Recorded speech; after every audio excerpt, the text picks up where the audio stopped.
if you do not want to miss the best moments that come out of these raw, completely unplanned conversations that I have with these very interesting people, then make sure you subscribe to this channel, PGX Clips, and press the bell icon top so that you know the next time we post. But you know what I've always felt about, because I have a lot of history on consuming what you've produced, your stand-up is also very different in that, like, I don't know, do you describe this as stand-up comedy internally in your internal monologue, or do you see this as a storytelling experience? It changes, यार. ऐसा तो नहीं है कि कोई standard fix नहीं है. नहीं, and it's a snapshot into like मैं कौन हूँ. Like I'll give you an example on this special. Right. So God was kind, we won an Emmy, right? And then Much congratulations. Thank you. A year later, Netflix was like, chal, let's go. Now, abhi aap Netflix ko phone nahi karte ho, Netflix calls you, right? So then when the call comes, you go, and they were like, let's do another one. And they've worked with me long enough to know my special is around a core feeling. So then they know enough to ask that question. So they're like, what's this one about? And I had no clue. But you want the money, you want to do another special. Right? This one's about money, yeah. Right? So I was like, joy. Right? So they're like, what? And I mean, I did say that I think nowadays a lot of comedy is joy projecting as edge. Right? But it's still joy. So let's do like an unapologetically joyful special. My last special was a little sad. I want to do something slightly sillier, something fun. Let's do that. Okay? And let's shoot it in this stadium in Mumbai and in this church in London because I like to mix it up and be a little international. We sold them both out on the same morning and I woke up without a voice. This is the story of this special. So this is right after you sell the tickets? I clicked on sale on Book My Show, NSCI Stadium. We sell 5,000? The two shows. So we sell out 12,000 tickets in 22 minutes or something like that. Whoa! And I can't speak. You have to wonder if God's up to something. Yeah, exactly. Yeah. Right. So I think thoda arrogance had set in or whatever had set in.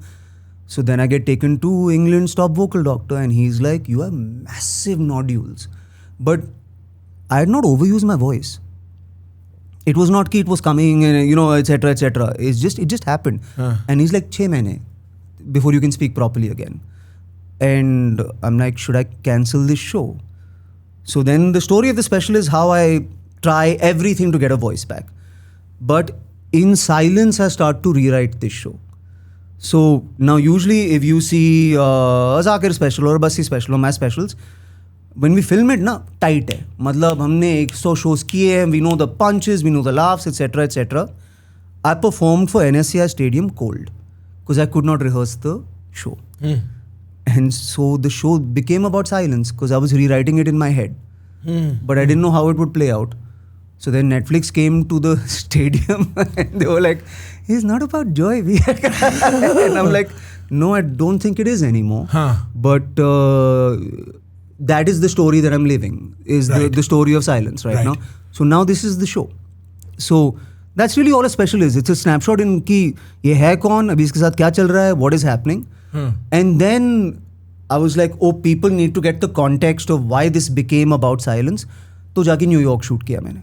So then I went to the cellar and shot that. Right. And so then the special travels in 2 timelines. So you see the success of it, but you understand what it took to get there.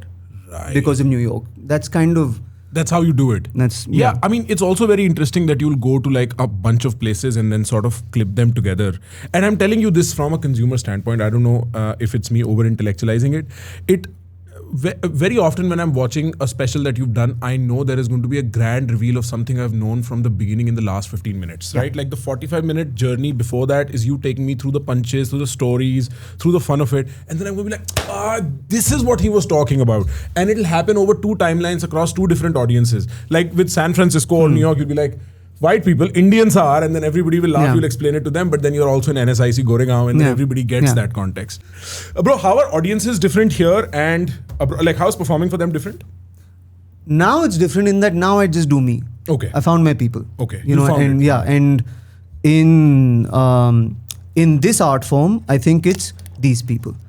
And so now it's about trying to find new people in other art forms. Like, but now what I love about what I do is you know I'm going for a global voice. And you know that I think Indian comedy is global. I'm unapologetic about that. So there are enough local Indian versions of local Indian comedians in every diaspora that will give you the version of India that you know, right? So for years you've seen, and not to shit on anyone, but you've seen diaspora comics do the formula of an American accented setup that introduces an Indian character, and then the character's accent is a punchline, right? So, oh my God, my Indian dad walked into the room and he was like, Right. You and me have seen that joke for ever. Yeah, right. That's Apu. That's Apu, right? But there are enough local comics who will give you that with a British accent, with a this thing accent.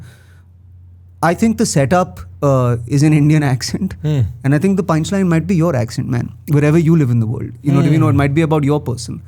So I like the flip of that. Yeah. And I think Americans do too. And British people do too. And sometimes if you want to explain something to them, like there's a bit in this special where I explain, right? Right. Now, it's tough to write a joke about and explain not literally, right? To explain it contextually, what it means to us, etc. But what's nice is in that moment, the Americans are learning something, if you think that's learning. But the Indian people also like, dekhte yaar, kaise samjhata hai? You know what I mean? Like, let's see. If I'm explaining the concept of nazar. An Indian person will give you a minute to explain to an American person, because even they want to see how you do it at some level. So I get to kind of do me. Right. Everywhere in the world. Right. It is true that in that way you are flipping the script, where the punchline is American silliness and not Indian silliness in some ways, right? You know what that explanation reminded me of? Have you seen Rick and Morty? I'm sure you've seen some of it. I've not seen a single episode. It's everybody's favorite this thing, but yeah. Because it's the kind of, I mean, sorry if I'm butchering my explanation, but I think it's a similar kind of comedy. It's a comedy that makes you really think. And then you're like, oh, now I get it. Yeah. Right? So it's closer to your comedy than maybe a slapstick comedian in that way. There is a character who's an alien whose name is Squanch.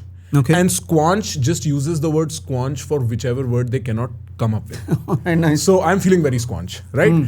And you have to contextually decipher what that squanch means. Yeah. And it's very much like how we use Yeah. is a blank. Yeah, it's great. You just have to figure out what it meant. Which is it and who is the and how do I feel about it? It's great, dude. Yes. There's a great Vijay Raz Manoj Vajpayee reel. Have you seen it? The Mad. I've seen it. My God, dude. It's so funny. आपकी favorite गाली कौन सी है? Okay, this मैं is, बता देता हूँ. हाँ? मैं बता देता हूँ. 2 Indias. So mine is very like Noida. It's लड़के समोसे, right? So because it's got to be like khana and Make it appetizing. you know, because then you need threes. अबे लड़के समोसे, you know what I mean? So like 1, 2, 3 Nah, words. something ke something Right. is my favorite type of gali. That's my favorite format. But that's also the reel, na? That's what they're discussing. आपकी favorite गाली कौन सी है? आपकी हाँ. favorite गाली कौन सी है? Yeah. That's from some movie promo. Yeah, they're just sitting and talking. Yeah, but yeah. both of those guys are they've reached escape velocity of giving a f***. You know what I mean? So like they've done enough good work where they don't have to watch what they say anymore, and they just clearly defined successful artists. Guys, trust me, I cannot give you the beauty of this conversation in just this one clip. If you like this clip, then you have to go to our main channel and subscribe to it and press the bell icon, because we post some amazing conversations for you on that channel.